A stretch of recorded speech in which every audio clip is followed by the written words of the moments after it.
Stock market को सही तरह से समझने के लिए बहुत जरूरी है कि पहले हम समझ पाए कि इंडेक्स क्या होते हैं।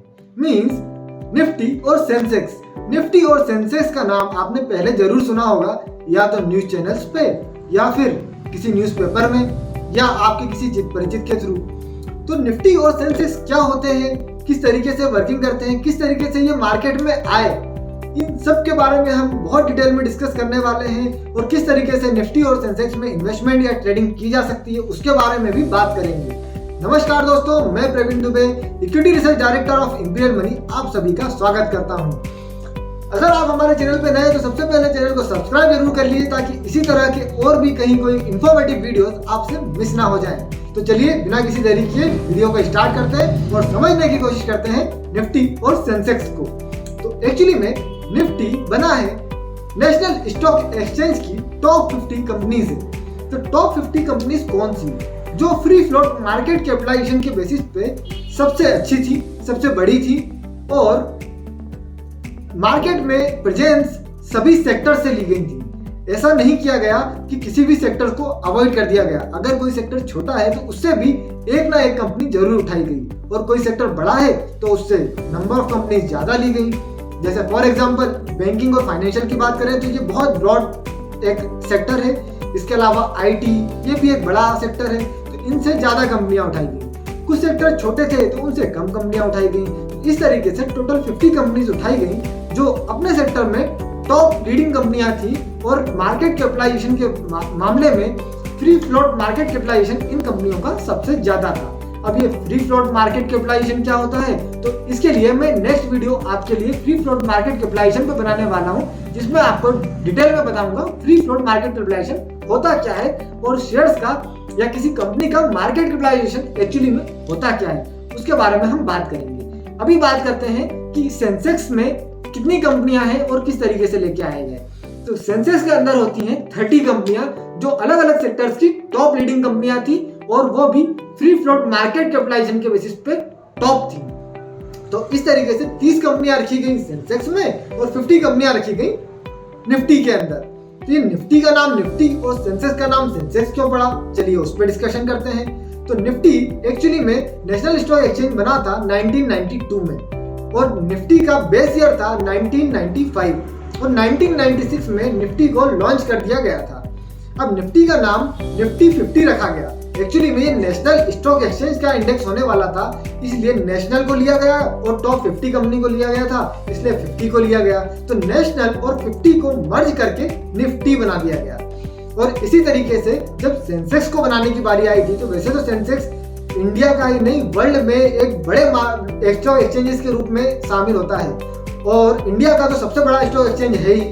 तो इसको जब बनाया गया था तो इसका एस्टेब्लिशमेंट तो वैसे सन 1875 में हो गया था, बट इसको जब इंडेक्स बनाने की बारी आई तो इसका बेस ईयर था 1978-1979, और इस समय जब इंडेक्स को बनाया गया तब इसका नाम रखा गया सेंसेक्स।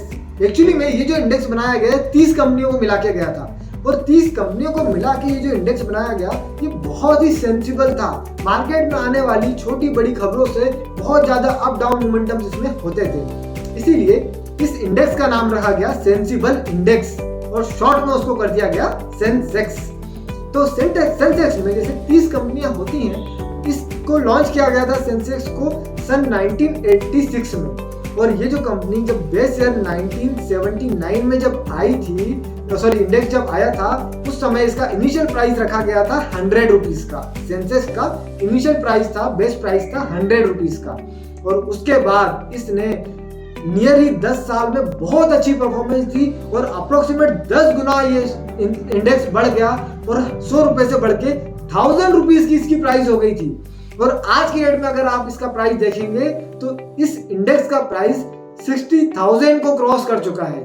तो कितने बेहतरीन रिटर्न आपको सेंसेक्स ने दिए होंगे वो आप अनुमान लगा सकते हैं। अब बात करते हैं निफ्टी की। तो निफ्टी 1996 में जब ये आया, इसका बेस प्राइस था 1000 रुपीज का, और आज की डेट में आप अगर निफ्टी का प्राइस देखेंगे तो 18,000 को भी क्रॉस कर चुका है।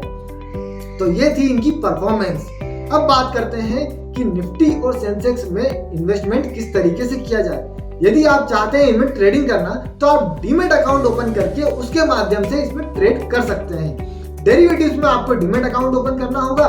डीमेट अकाउंट कैसे ओपन किया जाता है वो मैंने हमारे प्रीवियस लेक्चर्स में बताया था। अगर आपने वो वीडियो अभी तक नहीं देखा है तो मैं आपको नोटिफिकेशन में और डिस्क्रिप्शन में उसकी लिंक दे देता हूं। आप उन वीडियोस को एक बार जरूर देख लें ताकि आपको डीमेट अकाउंट ओपन करने के बारे में पूरी जानकारी मिल जाएगी। अब बात करते हैं, अगर आप डीमेट अकाउंट में आपका ओपन हो चुका है डेरिवेटिव्स में, तो आप यहाँ पे डेरिवेटिव्स में फ्यूचर और ऑप्शंस के थ्रू इंडेक्सेस में ट्रेड कर सकते हैं। लेकिन अगर आपको इन्वेस्ट ही करना है तो कुछ ETF fund means exchange traded funds के थ्रू भी आप डीमेट अकाउंट के माध्यम से इंडेक्सेस में इन्वेस्टमेंट कर सकते हैं। यदि आपके पास डीमेट अकाउंट नहीं है फिर भी आप चाहते हैं कि सेंसेक्स और निफ्टी में आपको इन्वेस्टमेंट करना है तो म्यूचुअल फंड आपके लिए बहुत अच्छा ऑप्शन है, जहां पे आप इंडेक्स फंड के माध्यम से निफ्टी और सेंसेक्स में इन्वेस्टमेंट कर सकते हैं। वहां भी आपको वही रिटर्न मिलेंगे जो इंडेक्सेस आपको एक्सचेंजेस के थ्रू प्रोवाइड कर रहे हैं। तो ये था पूरा नजरिया किस तरीके से आप इन्वेस्टमेंट कर सकते हैं। अब बात आती है कब इन्वेस्टमेंट किया जाए, तो ये बहुत इंपॉर्टेंट पॉइंट है। इंडेक्स में अगर आपको ट्रेड करना है तो ट्रेड करने के लिए आप हमेशा वेट करें मार्केट में आने वाले फॉल्स की। समय समय पे मार्केट फॉल्स कुछ देता रहता है, उन फॉल्स का आप वेट करें, उन फॉल में आप ट्रेड कर सकते हैं। लोअर प्राइस पे इन्वेस्ट करें और जब मार्केट ऊपर जाए तब अपना प्रॉफिट बुकिंग कर लें। अगर आप चाहते हैं कि इन्वेस्टमेंट करना है तो इन्वेस्टमेंट का तो देखिए कोई सही समय नहीं होता। जब आपके पास पैसा है और आप इन्वेस्ट करना चाहते हैं वही आपका सबसे सही समय है। तो आंख बंद करके बिना देरी किए आप इन्वेस्टमेंट स्टार्ट कर सकते हैं। और इन्वेस्टमेंट इसमें आप एक लमसम अमाउंट के थ्रू भी कर सकते हैं और चाहे तो 1000, 2000 या 5000 रुपए की मंथली SIP के थ्रू भी कर सकते हैं।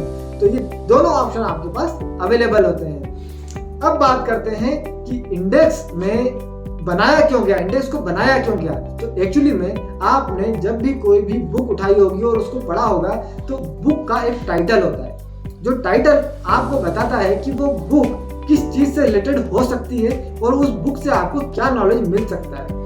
बट किस तरह का नॉलेज मिलने वाला है वो नॉलेज को आपको देखने के लिए आपको उसके 1-2 पन्ने पलटाने पड़ेंगे और उसके इंडेक्स पेज पे आना पड़ेगा।